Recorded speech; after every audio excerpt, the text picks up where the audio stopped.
Welcome to everybody. This is Stefano Mazarin, Geopolitics from Italy. It was a long time that we didn't made a stream, just because it was very busy time in Italy, especially for my job. So I didn't have a lot of time to make streams, but I will try to restart all the activity of the channel. So welcome to everybody. I would like to have any type of question that you want to do and to make on the YouTube chat. So for this evening, I wanted to start and make a little bit reviews about all the focus that we normally did as like economical geopolitical update.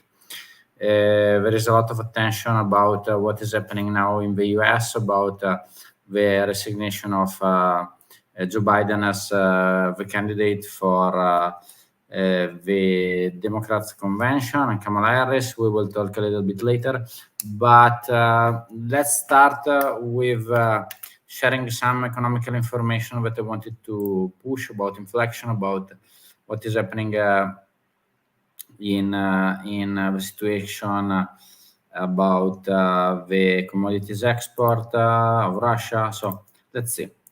Let's start with a weekly snapshot about the Russian fossil fuel.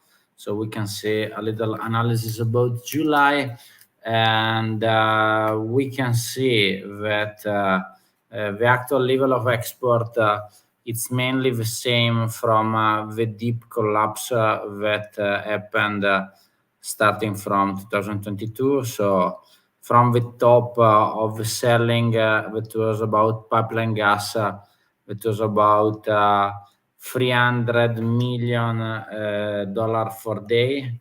Now it's less than 100. So you can see that it's like this yellow part, and it's a huge loss in terms of quantity and quality of the export.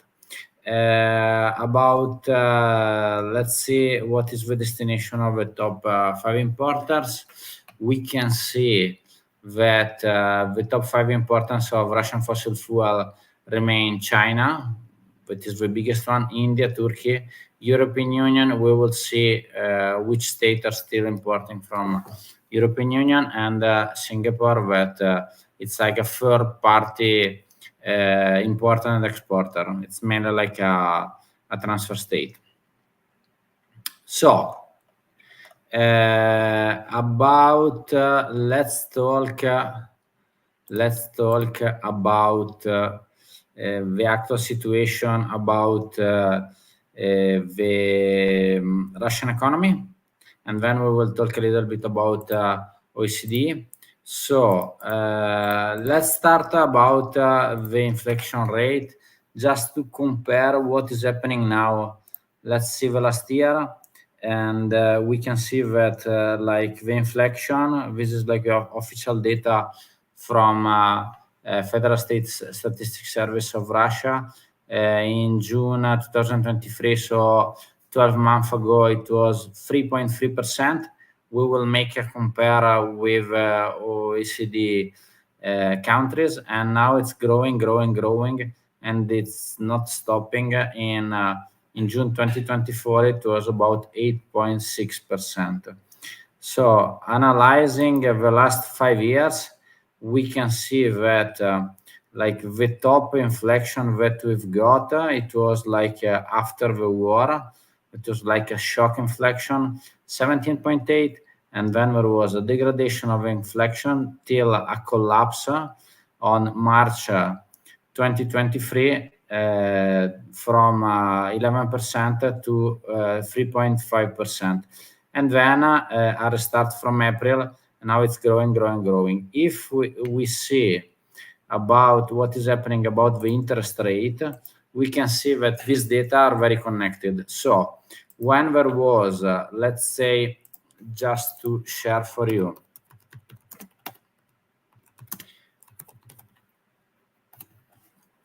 so let me share the graph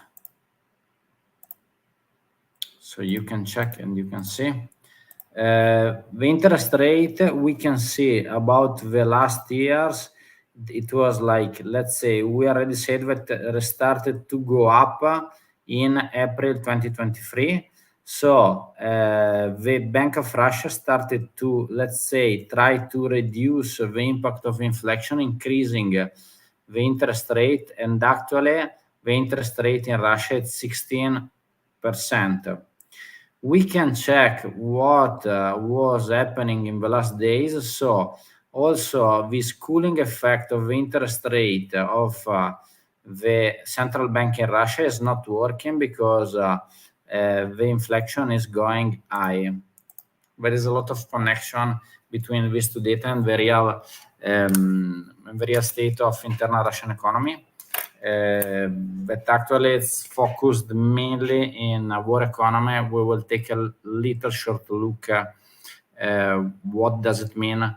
Actually, it's very interesting about the ruble use in the trade with foreign country. It's mainly zero. So everything that is traded between Russia and other states, let's say China, India, whatever, it's made mainly in renminbi, so in Chinese yuan. Let's analyze another interesting data about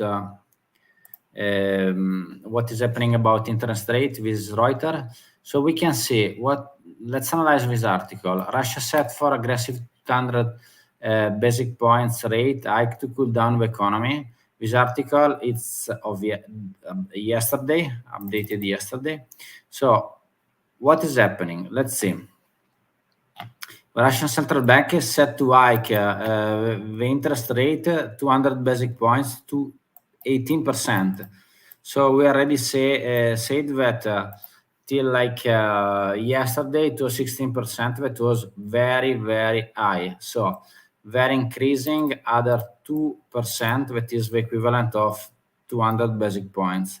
So why and what is the effect? Massive state spending, wage growth across all sector, acute labor shortage. Why? Because you have a lot of immigration to foreign countries and a lot of people that it's like, let's say, forced to go to war. And continued growth of corporate and retail lending are the main factors behind inflation, which is currently running 9.2%, well above the regulator's target of 4%. So Bank of Russia wanted 4%.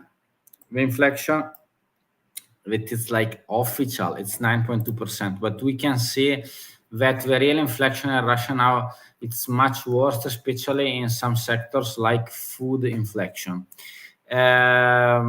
Let's see what is happening also. All 28 analysts agreed that the rate hike was inevitable, with 3/4 of the polled analysts predicting an aggressive 200 basic point hike. So there is no alternatives rate hike at the July 26 meeting. This is Oleg Kuzmin from the University of St. Petersburg. So let's see. The central bank argues that the tight monetary policy will help to bring down inflation to the target of 4%. Let's remember that actually it's 9.2. And if we make an analysis of what is happening, let's say in the OECD, I can tell you about the data, for example, of the European Union. Let's talk about Eurozone, but it's much simple. So this is like the data about the inflation, the actual data about inflation, the official, that is about the communication about the Eurostat. So we can see that in the data about June 2024, it's about 2.5%. So the inflation cooled, especially we can see that the energy, that was the main problem of the inflation in Europe, now it's 0.2. it was very high because it was over 10% 2023. It was like a shock of energy inflation for the problem and the fear that was impossible to live without the direct import from the pipeline gas of the Russian gas, but we solved it. So analyzing in details what is happening, it's that if we put like food, we have like 2.8, 2.9, 2.5. But what is interesting, it's, as I said to you, it's like energy. It is 0.2%. So it's mainly not without any type of inflection. Why this data is super important? It's super important because everything that is connected to energy have an effect on the final price of our products. So it's very interesting that all the predictions that were made about the collapse of the energy sector in Europe was mainly false. It was a mistake prediction. Let's move to another interesting analysis, still about the inflation in Russia, because I would focus on this data because it's very interesting. It's very new. So let's talk. Let's show you about this data. Okay. This article, it's interesting because it's from Turkey. So we have an analysis on based on the 10th of July. We can see that penal consumer inflation rate in Russia accelerated for the 6th consecutive month in June, hitting the highest level since February 2023. So we can see that the food inflation, it's about 9.81 last month. And we can compare, as I said to you, in Italy or in Eurozone, it's about 2.8.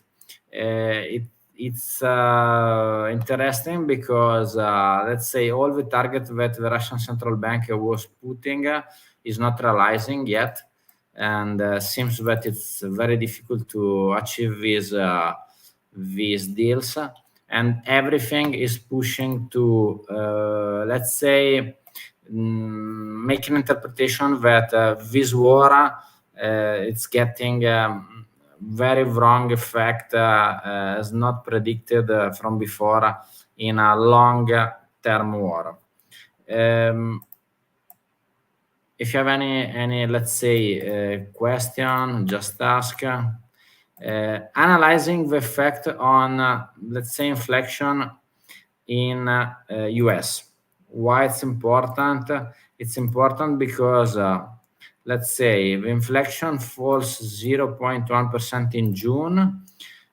Just showing to you the same analysis, we can see that the inflation that now it's at Vegas level, it's 7% in Russia. In US, it's about 3%. So about less food and energy, it's 3.3%. So we can see that the top was like June 2022. And from this top that was 9%, it was cooled down by the effect of the restriction made by the Federal Reserve.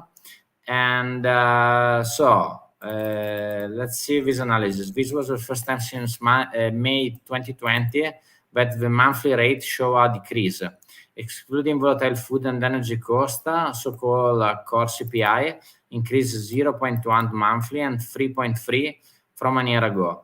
So it's an interesting data where, like, for the first time, the prices were like decreasing in US. And you can see that the inflation is going pretty down. So What does it mean? In a personal analysis, we can say that the effect of the European Central Bank and the effect of the Federal Reserve about cooling the effect of inflation. The inflation was a direct effect of the war in Ukraine, and not only because the increasing price of the gas was previously of the war, it was starting from the summer 2021. So this was like a short analysis, a short let's say economical focus. Then I'm interested to start some roundtable with the speakers. I will give you some update soon. Tomorrow, I will make another short update about the geopolitics, what is happening in the European Commission.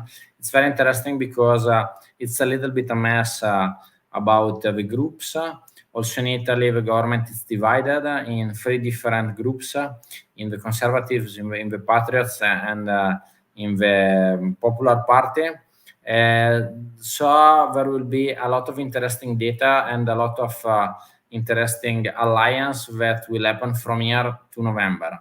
I will put some point in what is happening in the US politics, what can change in the world geopolitics, and a little bit of focus also in the Southeast Asia. If you want that I will invite some special guests from the previous speakers, or if you have any type of suggestion of argument or focus of anything that you want, just put in the comments, send me a personal message on YouTube. I will be at your complete disposition. So thank you for this short economic update. I hope that we will see soon. I will try to make updates weekly this time. I will start to make at least possible short videos like this one, about 15 minutes, 20 minutes. And the roundtables, I'm trying to improve some groups soon. So be ready, stay tuned. I will update you in the comments, in the community, and in all our channels. So thank you so much, and see you in the next live. Ciao, ciao.